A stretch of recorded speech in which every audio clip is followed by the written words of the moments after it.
नमस्कार विद्यार्थी मित्रांनो, स्वागत आहे तुमचं LLB सेकंड इयरच्या प्रश्न उत्तरे सिरीजमध्ये। अतिशय महत्त्वाचा प्रश्न असा बघूया। भारतीय साक्ष अधिनियमाचा महत्त्वाचा प्रश्न। प्राथमिक पुरावा व दुय्यम पुरावा। प्रस्तावना। प्रस्तावना न्यायव्यवस्थेत पुरावा हा अत्यंत महत्त्वाचा घटक आहे।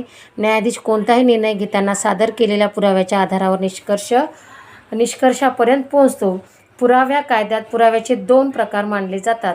प्राथमिक पुरावा कलम 57(1) आणि दुय्यम पुरावा 57(2). प्रवाहचित्राद्वारे समजून घेऊयात।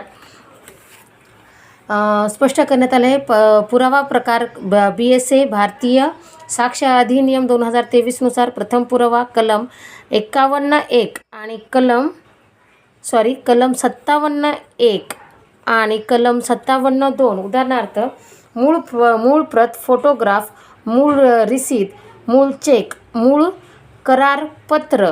दुय्यम पुरावा कलम 57(2) मूळ नसलेले पर्याय, उदाहरणार्थ झेरॉक्स, प्रतिकृती, साक्षीदाराचे वर्णन। नमस्कार मित्रांनो, सतत अभ्यास करणे हा अतिशय महत्त्वाचा आणि सर्वात सोपा असा उपाय आहे। अभ्यास करत राहा, यश मिळवत राहा। धन्यवाद।